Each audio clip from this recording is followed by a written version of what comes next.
Magandang araw po, welcome po sa aking channel, Love9 TV. Patalasasan po, meron po ba kayong mga properties na napapabayaan or non-performing assets? Plan nyo ibenta, pero wala kayong oras sa pagbenta nito. Kung ito'y pagkakatiwala nyo po sa amin, tawag lang po kayo sa aking numero, usap po tayo, gawin ko po ng video for free. Yes, libre po, wala po kayong babayaran. Tutulungan pa namin kayong mabenta ang inyong property. Kami na po bala sa marketing, sa boosting or paid ads. Even sa tripping, hindi na po kayo mapapagod sa pag-entertain ng mga buyers. Kami na po bala sa lahat. Tawag lang po kayo. Nandito po tayo ngayon sa Antipolo City kung saan meron po tayong bagong video presentation.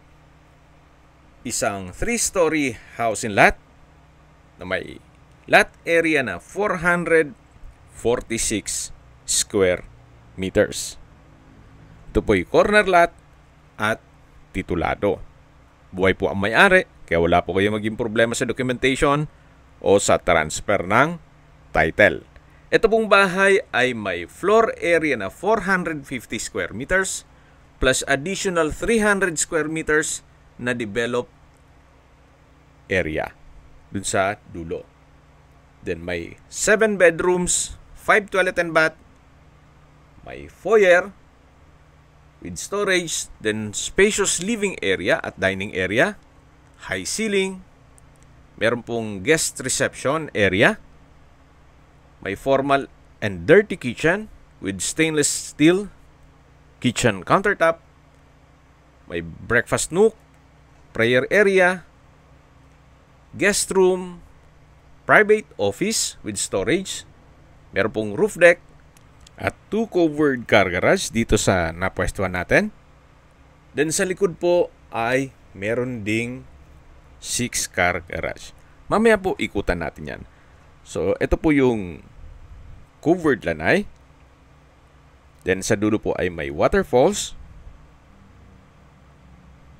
Mapapansin nyo po, maayos na maayos pa siya at wala po kayong ipapagawa dito. Actually, pwede itong i-convert sa dipping pool. So, depende po sa inyo kung anong magiging purpose niyo dyan. Then, yan po yung setback papunta sa likod ng bahay. Dun po sa tinutukoy ko na kakasya pa ang 6 na sasakyan. Na meron din pong warehouse o stock room. Mamaya po, iikutan natin yan. So, ito po yung main door na may aluminum screen door. Samahan niyo po ako. Pasok po tayo. At welcome po dito sa bahay ni Sir. Naka-solid wood door. At ito po yung foyer. At malaki naman po ang espasyo nito. So sa mga furnishings, wala pong nabanggit si owner kung kasama. Well, kung meron man po kayong maibigan, pwede naman tayong makinegotiate sa kanya. Dan yan po yung hagdan. Mamaya po akyat tayo dyan. Sa likod po nitong window glass ay yung covered lanay. At lilipat na po tayo dito sa living area o salas. Meron pong decorative glass panels. Then, double high ceiling.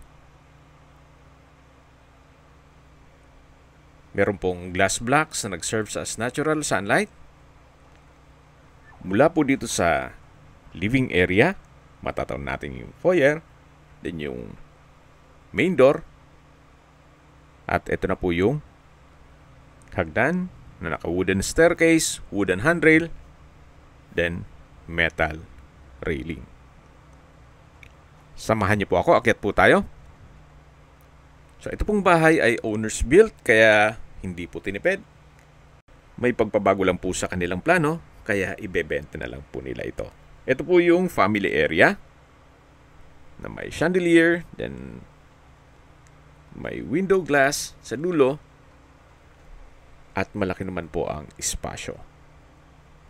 Ang ibang kwarto po ay hindi natin mache-check gawa ng may mga natutulog. Pero upon tripping, papakita po natin yan sa inyo. Yan po yung unang bedroom.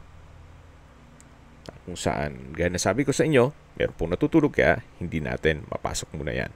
Then ito po yung second bedroom na ginawang stock room muna. Pero napakalaki din po ng espasyo nito. Actually, pwede rin pong gawing office, especially kung nag-work from home kayo. Then, meron din po itong sariling toilet and bath. At mula naman po dito sa second bedroom, labas po tayo. Yan po ulit yung family area na naipakita ko na sa inyo kanina. At dito naman po yung common toilet and bath. May hand wash basin, vanity mirror, water closet with bidet, then shower curtain, at ito'y naka-tiled bathroom wall. So malinis naman po, wala po kayong ipapagawa dito. Ito po yung shower na kung saan meron po itong hot shower set at from floor to ceiling po ang tiled bathroom wall. So ito po yung common toilet and bath dito sa second floor na malapit sa family area. So dito na po tayo sa hagdan ulit at ito naman po yung papunta sa third floor. Naka wooden staircase, same design lang po, at wooden handrail. Then dito po ay may altar. At ito naman po yung pangatlong kwarto o third bedroom. May wardrobe, may glass windows, then drawer. At sa pintura naman, maayos din po. Wala po kayong papagawa dyan. At dito naman po yung hagdan na papunta sa mga kwarto. Ganun din po. Naka-wooden staircase at handrail. Then meron pong glass blocks na nag-serve as natural sunlight. Akit po tayo. Samahan niyo po ako. Ito pong flooring dito ay naka-wood parquet. Dito po sa hallway. Matatanong natin yung common toilet and bath at yung mga kwarto. Napakalaki po ng spasyo nito. Meron pong customized window glass. May window type aircon. For sure, hindi naman tatanggalin yan. Then naka solid wood door. At dito naman po sa kabila yung kabilang kwarto. Ganun din po. Naka-customize window glass. Actually, meron po itong overlooking view. Kasi nasa mataas na lugar po itong property. Matatanaw nyo naman yung mga kapitbahay. Dito po sa area nitong property ay meron din pong mga resort, restaurant na dinadayo. Kaya kung sakali man po na i-convert nyo ito sa Airbnb para ito'y maging income generating. So yan po yung view. At ganoon din po dun sa kabilang kwarto. May view din po siya. May wardrobe na rin po dito sa dulo at naka-solid wood door. Then dito naman po yung common toilet and bath. May hand wash basin, vanity mirror, water closet with bidet, hot shower set. Then may bathroom window at from floor to ceiling po ang tile bathroom wall. Then meron pong sliding door dito sa katabi ng common toilet and bath na kung saan may mga gamit po si owner.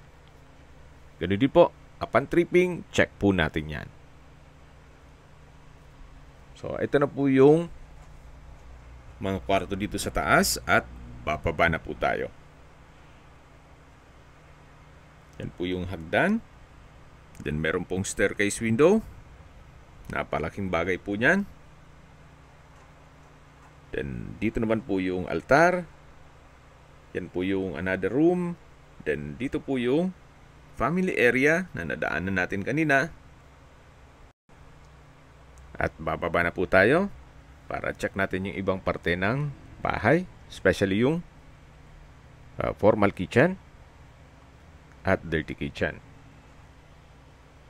Yan po yung coffee table na may lampshade. At dito naman yung living area. Then, dito naman po sa kabilang side ay yung foyer at main door. Ito po yung another stairs naman na papunta sa formal kitchen at dining area. Check po muna natin dito sa common toilet at service area. So, dito na rin nila pinesto yung washing machine, then water closet, at hand wash basin. Naka-tile bathroom wall na rin po yan. So, yan po yung common toilet at service area. Dito naman po yung breakfast table na meron pong window type aircon sa dulo. At yan po yung dining area na may customized window glass with security grill, tile flooring, at sa dulo po ay may access door. Dito naman po yung formal kitchen. Ito po yung tinutukoy ko na stainless countertop. Lifetime na po yan. Then, meron pong kitchen window, kitchen cabinet. At dito naman po sa kabilang side, meron din pong breakfast table. Then, may countertop at malaking kitchen window. Stainless sink din po and faucet. At meron din pong kitchen cabinet o storage ng kitchen utensils. Ito po yung access door. Naka solid wood. Napapunta naman po ito dito sa may dirty kitchen. May aluminum screen door. May kitchen countertop. Kitchen cabinet. At dito naman po yung service area.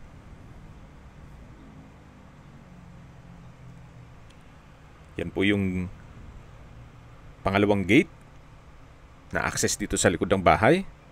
Ito po yung covered car garage na kakasyang 6 na sasakyan. At yan naman po yung warehouse. Napakalaki po nitong area. Marami po kayong pwedeng i-project dito. Actually, yung part ng warehouse pwede pong lagyan ng swimming pool.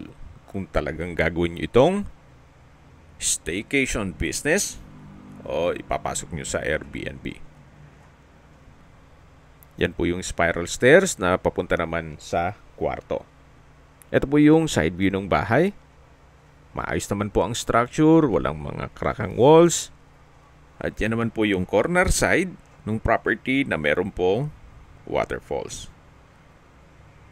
na nadaanan natin kanina. Covered na rin po yan. Then dito naman po yung driver at maid's room. Meron po siyang hagdan dito. Then may banyo. Check po natin. Maayos naman po ang toilet fixtures. At ito'y naka-tile bathroom wall. So, check po natin yung 2 kwarto dito sa taas. Ito po yung hagdan. Then, konting steps lang ay nandito na po tayo sa 2 kwarto. So, nakalock po yan. Ganun pa man, upon tripping, i-check natin yan. At habang naglilibot po tayo, pag-usapan natin ang distance, location, at travel time. Mula po sa I-Mall Antipolo, ang distance is 1.9 kilometers at ang travel time is 8 minutes. Mula naman po sa Shopwise Antipolo, ang distance is 2.2 kilometers at ang travel time is 10 minutes. Mula naman po sa Inaris Center, ang distance is 2.6 kilometers at ang travel time is 16 minutes. Kung familiar din po kayo sa Robinsons Mall Antipolo, napakalapit lang po nito. Ang distance is 3.2 kilometers at ang travel time is 11 minutes. Mula naman po sa Rizal Provincial Hospital, ang distance is 3.4 kilometers at ang travel time is 12 minutes. Kung manggagaling naman po sa Ortigas Center, ang distance is 16 kilometers at ang travel time is 44 minutes. Kung papunta naman po sa Cubao, ang distance is 21 kilometers at ang travel time is 50 minutes. At mula naman po sa business center sa Libis, ang distance is 20 kilometers at ang travel time is 47 minutes.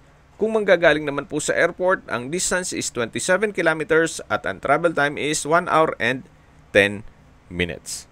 Binebenta po ito ni owner sa halagang 21.8 million pesos net. Ibig mong sabihin, si buyer po ang sasagot sa lahat ng taxes at expenses with regard to documentation.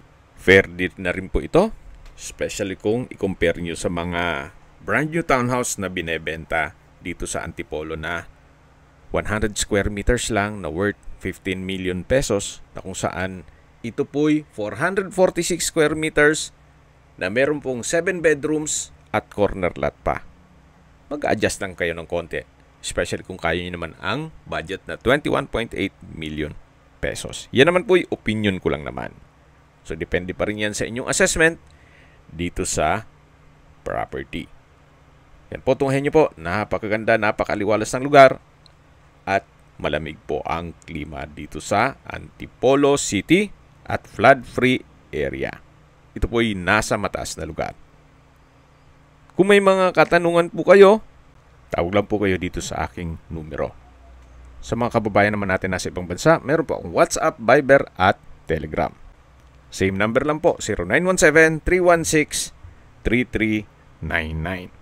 Sa mga nagtatanong naman po ng aming Facebook, meron po aming Facebook page na Nov9TV at Facebook Real Video. Meron din pong TikTok at Instagram. May ibang YouTube channel po kami, the Nov9TV channel, Nov9TV Listings, Nov9TV On The Spot, Nov9TV Updates, at Nov9TV House Rental. Sana po naibigyan nyo ang video presentation. Paki-like and subscribe na lang po sa aking channel para ma-update din po kayo sa aking future listings. Kung sakali po hanap nyo yung mas malaking sukat ng lupa, meron din po kami ibang listings na pwede nyong pagpilian. Huwag po kayong mag-atubiling tumawag sa amin. Then, let us know your budget para malaman namin kung anong property pwede naming ilog sa inyo. Sa lahat pong viewers, subscriber at nagtiwala po sa amin, salamat po sa suporta. Ingat po kayo lagi at yung pamilya. Maraming salamat po.